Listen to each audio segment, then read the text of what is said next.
राधे राधे, जय श्री कृष्णा। आप सभी को वट सावित्री व्रत की बहुत बहुत शुभकामनाएं।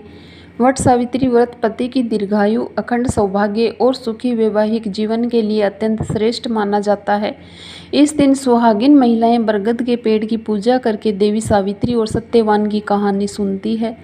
देवी सावित्री जिन्होंने अपने दृढ़ निश्चय से यमराज जी से अपने पति सत्यवान के प्राण वापस लाए थे और ये व्रत अटूट प्रेम और समर्पण का प्रतीक है। तो आप सब भी अपने पति की दीर्घायु और अखंड सुहाग की कामना से इस व्रत कथा को श्रद्धा और विश्वास के साथ पूरा सुनिए। सावित्री और सत्यवान की कथा सबसे पहले महाभारत के वन पर्व में मिलती है, जब युधिष्ठिर महाराज ने मार्कंडेय ऋषि से पूछा था कि हे ऋषिवर, क्या कोई और भी ऐसी स्त्री थी जिसने द्रौपदी जितना कठिन व्रत किया था। तब मार्कंडेय ऋषि उन्हें विस्तार पूर्वक देवी सावित्री की कथा सुनाते हैं, जिसे एक समय महादेव जी ने देवी पार्वती को सुनाया। ये कथा माता सावित्री की है, जिन्होंने अपने पति सत्यवान के प्राण यमराज से भी वापस ले लिए थे, और वह दिन था ज्येष्ठ मास की अमावस्या तिथि।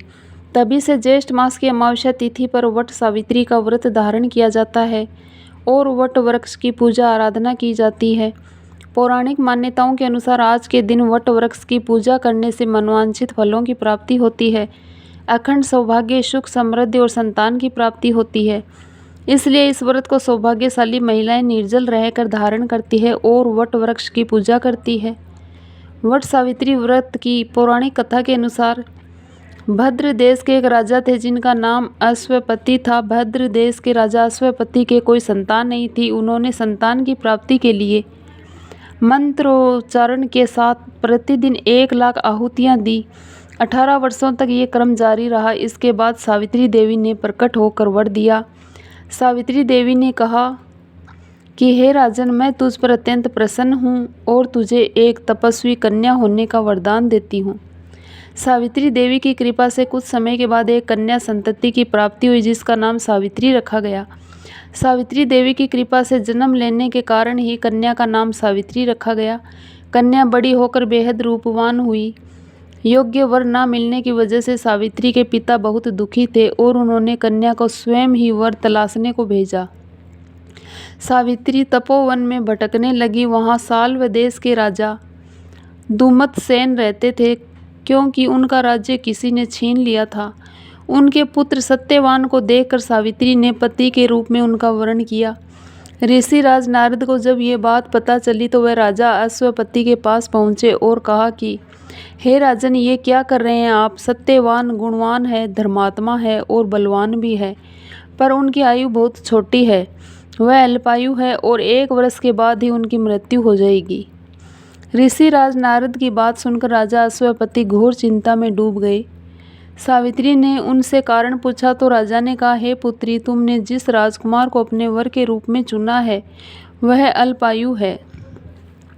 तुम्हें किसी और को अपना जीवन साथी बनाना चाहिए। इस पर सावित्री ने कहा कि हे पिताजी, आर्य कन्याएं अपना पति एक बार ही वरण करती है। राजा एक बार ही आज्ञा देता है और पंडित एक बार ही प्रतिज्ञा करते हैं और कन्यादान भी एक ही बार किया जाता है। सावित्री हट करने लगी और बोली, मैं सत्यवान से ही विवाह करूंगी। राजा अश्वपति ने सावित्री का विवाह सत्यवान से कर दिया। सावित्री अपने ससुराल पहुंचते ही सास ससुर की सेवा करने लगी। समय बीतता चला गया। नारद मुनि ने सावित्री को पहले ही सत्यवान की मृत्यु के दिन के बारे में बता दिया था। वह दिन जैसे जैसे करीब आने लगा, सावित्री अधीर होने लगी। उन्होंने 3 दिन पहले से ही उपवास शुरू कर दिया। नारद मुनि द्वारा कथित निश्चित तिथि पर पितरों का पूजन किया। हर दिन की तरह सत्यवान उस दिन भी लकड़ी काटने जंगल चले गए। साथ में सावित्री भी गई।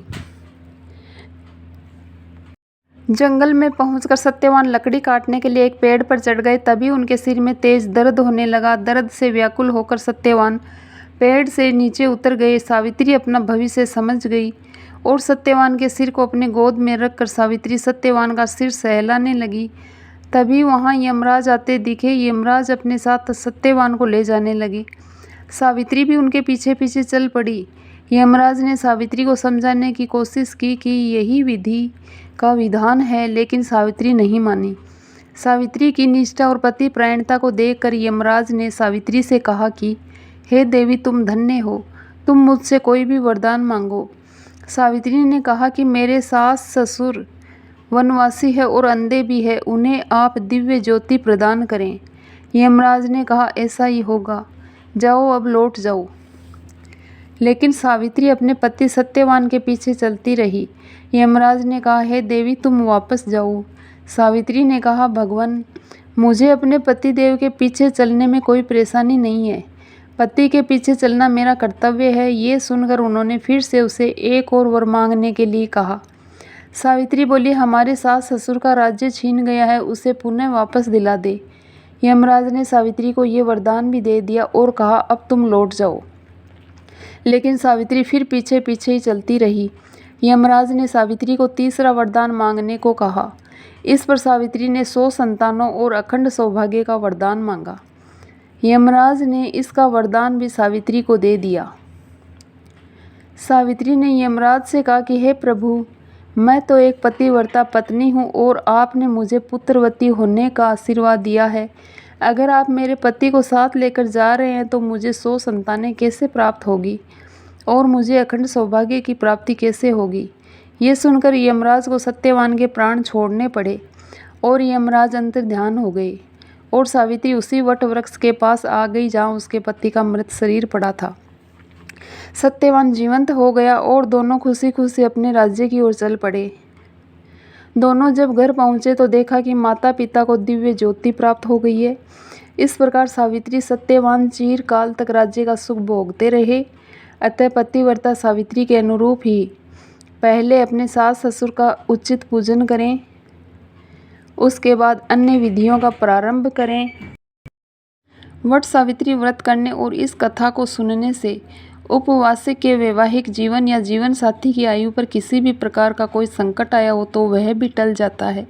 प्रेम से बोलिए माता सावित्री की जय।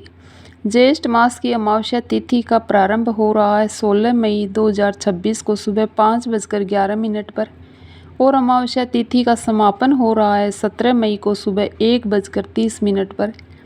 तो सूर्योदय कालीन तिथि के अनुसार 16 मई 2026 को शनिवार के दिन वट सावित्री का व्रत रखा जाएगा और ज्येष्ठ मास की अमावस्या तिथि पर शनि जयंती मनाई जाती है। तो भगवान शनि देव का जन्म उत्सव भी 16 मई 2026 शनिवार को ही मनाया जाएगा। इस दिन सूर्योदय काल का समय सुबह 5:30 पर और सूर्यास्त होगा शाम को 7:05 पर और सुबह 4 बजे से 4:50 तक ये समय ब्रह्म मुहूर्त का है। अभिजीत मुहूर्त सुबह 11:50 से दोपहर 12:45 तक और सुबह 8:54 से सुबह 10:36 तक ये समय राहु काल का है।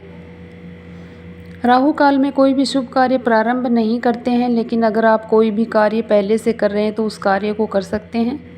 बात करें वट सावित्री व्रत की पूजा के मुहूर्त के बारे में। वट सावित्री व्रत की जो पूजा होती है प्रातःकाल सूर्योदय के समय से प्रारंभ हो जाती है, लेकिन पूजा के लिए सबसे श्रेष्ठ मुहूर्त है सुबह 7:12 से सुबह 8:24 तक और अभिजीत मुहूर्त भी पूजा के लिए श्रेष्ठ है। तो आप चाहें तो अभिजीत मुहूर्त में भी पूजा कर सकते हैं। वैसे धूप बहुत होती है तो जल्दी पूजा हो जाए उतना ही श्रेष्ठ है। वट सावित्री के व्रत में किन किन वस्तुओं की आवश्यकता होती है तो देखिए, वट सावित्री व्रत में कुछ जो विशेष वस्तुएं होती हैं जैसे कि कलावा या फिर कच्चा सूत जो कि वट वृक्ष की परिक्रमा के लिए चाहिए, बांस का पंखा जो हम वट वृक्ष को हवा करते हैं, रक्षा सूत्र चाहिए, पान के पत्ते, श्रृंगार की सामग्री, काले चने भिगोए हुए, नारियल चाहिए, पतासा, फल, मिठाई या फिर गुलगुले इत्यादि बनाकर भी आप लेकर जा सकते हैं। इसके अलावा धूप, दीप, अक्षत, पुष्प इत्यादि ये सभी चीज़ें जैसे कि पूजा में आवश्यक होती है। वट सावित्री व्रत की कथा की पुस्तक आपको चाहिए या फिर आप चाहे तो मोबाइल से भी कथा सुन सकते हैं। एक बांस की टोकरी आप ले सकते हैं, चाहे फिर पूजा की थाली ले लीजिए और सभी सामग्री आपको उसी में रखना है। 1.25 मीटर लाल कपड़ा या पीला रंग का कपड़ा चाहिए, जितना भी हो आपके पास उपलब्ध थोड़ा सा कपड़ा चाहिए हमें अर्पित करने के लिए। सिंदूर चाहिए, रोली, अक्षत, कुमकुम, चंदन, सुपारी, पुष्प, पानी का कलश और 7 प्रकार के अनाज जिसको सतांजा बोलते हैं। इसके अलावा आपको चाहिए एपन जो कि चावल और हल्दी पीसकर बनाते हैं। सावित्री और सत्यवान की फ़ोटो मिल जाती है, आप चाहे तो ले सकते हैं। और इनकी पूजा हम करते हैं वट वृक्ष के पास। वट वृक्ष अगर आपके घर के आसपास है तो आप जा सकते हैं, और अगर घर के आसपास वट वृक्ष नहीं है तो ऐसे में क्या करेंगे, तो आप एक छोटा सा वट का पौधा लगा सकते हैं, गमले में लगाकर पूजा कर सकते हैं। पूजा करने के बाद भी आप चाहे तो अपने घर में रख सकते हैं या फिर किसी मंदिर में दान कर सकते हैं। सावित्री व्रत की पूजा विधि के बारे में तो देखिए, इस दिन प्रातःकाल जल्दी उठ जाइए, उठकर नित्य कर्मों से निवृत्त हो जाइए, स्नान कर लीजिए, गंगाजल मिश्रित जल से स्नान कीजिएगा। इस व्रत के शुभ फल को पाने के लिए सुहागिन महिला को स्वच्छ पीले या फिर लाल रंग के कपड़े पहनने चाहिए। आप चाहे तो नए वस्त्र भी धारण कर सकते हैं, नहीं तो पुराना वस्त्र भी शुद्ध हो आप उसे धारण कर सकते हैं। शुभ रंगों के वस्त्र पहनने चाहिए, काले नीले रंग छोड़कर कोई भी रंग आप धारण कर सकते हैं। वट सावित्री व्रत अखंड सौभाग्य की कामना से करते हैं तो सुहागिन महिलाओं को इस दिन 16 श्रृंगार करके बरगद के वृक्ष की पूजा करनी चाहिए। हाथों में मेहंदी, पैरों में महावर, चूड़ियाँ इत्यादि सभी चीज़ें धारण कर लीजिए और अच्छे से तैयार होकर बरगद के वृक्ष की पूजा करनी है। अगर आप घर में पूजा कर रहे हैं तो कलश की स्थापना कर सकते हैं, लेकिन अगर आप वट वृक्ष के पास जाकर पूजा कर रहे हैं तो कलश की स्थापना करने की आवश्यकता नहीं है। वट वृक्ष की जड़ में जल अर्पित करके और धूप, दीप, अक्षत, पुष्प इत्यादि सभी चीज़ें अर्पित कर दीजिए। सभी चीज़ें वट वृक्ष की जड़ में ही अर्पित करते हैं। विशेष रूप से बरगद के पत्ते पर सभी चीज़ें अर्पित की जाती है। इसके बाद सावित्री को सुहाग की सामग्री अर्पित कीजिए। सिंदूर लगाइए, वट वृक्ष की जड़ में सिंदूर अर्पित करते हैं, सिंदूर लगाते हैं और फिर परिक्रमा करते हैं। जितनी भी इच्छा हो आपकी परिक्रमा कर सकते हैं। वैसे कहा जाता है कि वट सावित्री व्रत के दिन विधि विधान से पूजा करके, सावित्री से प्रार्थना करके 108 परिक्रमा अगर हम करते हैं तो अखंड सौभाग्य की कामना पूर्ण होती है और पति की आयु लंबी होती है, स्वस्थ जीवन उन्हें प्राप्त होता है, दाम्पत्य जीवन सुखमय होता है और वंश की वृद्धि होती है। तो वट सावित्री का व्रत बहुत महत्वपूर्ण होता है किसी भी कामना को पूर्ण करने के लिए। तो अगर 108 परिक्रमा आप कर पाते हैं तब तो अत्यंत ही श्रेष्ठ है, नहीं तो अपनी इच्छा के अनुसार जैसे आपकी शारीरिक क्षमता है उसका ध्यान रखते हुए 11 परिक्रमा भी कर सकते हैं, 21 भी कर सकते हैं, 51 भी कर सकते हैं, जो जितना भी बन पड़े आप परिक्रमा कर सकते हैं। कच्चे सूत के साथ परिक्रमा की जाती है, मतलब जितनी परिक्रमा हम करते हैं उतनी बार कच्चा धागा लपेटते हैं। अब जैसे प्रश्न उठता है कि अगर हम 108 परिक्रमा करना चाहें तो फिर कितना धागा लें। देखिए, आप 11 परिक्रमा कलावा से कर लीजिए, मतलब कच्चे धागे से कर लीजिए। इसके बाद आप बिना धागे के भी परिक्रमा कर सकते हैं। परिक्रमा गिनने के लिए आप कोई भी सामग्री ले सकते हैं, जैसे कि आप सुहाग की सामग्री भी ले सकते हैं, चने से भी गिन सकते हैं, मूंगफली के दाने से भी गिन सकते हैं। जितनी परिक्रमा आप करना चाहते हैं उतनी संख्या में सामग्री गिनकर रख लीजिए और उसी से परिक्रमा कर सकते हैं। जितनी बार हम परिक्रमा करते हैं उतनी बार वट वृक्ष में सिंदूर लगाते हैं। जिस स्थान पर बैठकर हम पूजा करते हैं उसी स्थान से परिक्रमा प्रारंभ होती है। तो जब परिक्रमा प्रारंभ करें सिंदूर लगाइए और फिर जब वहाँ आते हैं फिर से सिंदूर लगाइए, और जितनी बार सिंदूर आप वट वृक्ष में लगाते हैं उतनी बार अपनी मांग में लगाते हैं। मतलब वट वृक्ष में लगाने के बाद उसी अंगुली को अपनी मांग में लगा लेते हैं। तो जितनी भी संख्या में आप परिक्रमा करना चाहते हैं उसी प्रकार से परिक्रमा की जाती है। एक और चीज़ का ध्यान रखना है, जब हम परिक्रमा करते हैं तो धागे को तोड़ते नहीं है। जहाँ से परिक्रमा आप प्रारंभ करते हैं जितना भी धागा आप परिक्रमा में यूज़ करते हैं, इसके बाद जो धागा बच जाता है उसे तोड़ना नहीं है, वहीं आपको पेड़ में ही फंसा देना है। अच्छा गांठ भी नहीं लगाना है, बस आपको वहीं पर फंसा देना है, लपेट कर छोड़ देना है, ठीक है। परिक्रमा पूरी करके कथा सुन लीजिए या फिर कथा सुनने के बाद भी परिक्रमा कर सकते हैं। जो भी आपके आसपास बड़े बुजुर्ग हैं सबके चरण स्पर्श कीजिए और जो सुहागिन महिलाएं हैं उनको सिंदूर लगा दीजिए। इसके बाद आपकी पूजा पूर्ण हो जाती है। आप वहां आसपास के लोगों को मिठाई, प्रसाद इत्यादि जो भी आपने अर्पित किया है भोग में उसमें से आप वितरित भी कर सकते हैं। और अगर आप कथा ब्राह्मण से सुन रहे हैं, जैसे कि वहाँ कोई ब्राह्मण है जो कथा सुना रहे हैं, तो आप उन्हें प्रसाद भी दे दीजिए, दक्षिणा के स्वरूप में कुछ पैसे दे दीजिए। और जो सुहाग की सामग्री आपने अर्पित की है उसमें से कुछ चीज़ें आप ब्राह्मणी के लिए भी दान कर सकते हैं। फिर सावित्री सत्यवान से क्षमा प्रार्थना कर लीजिए व्रत में।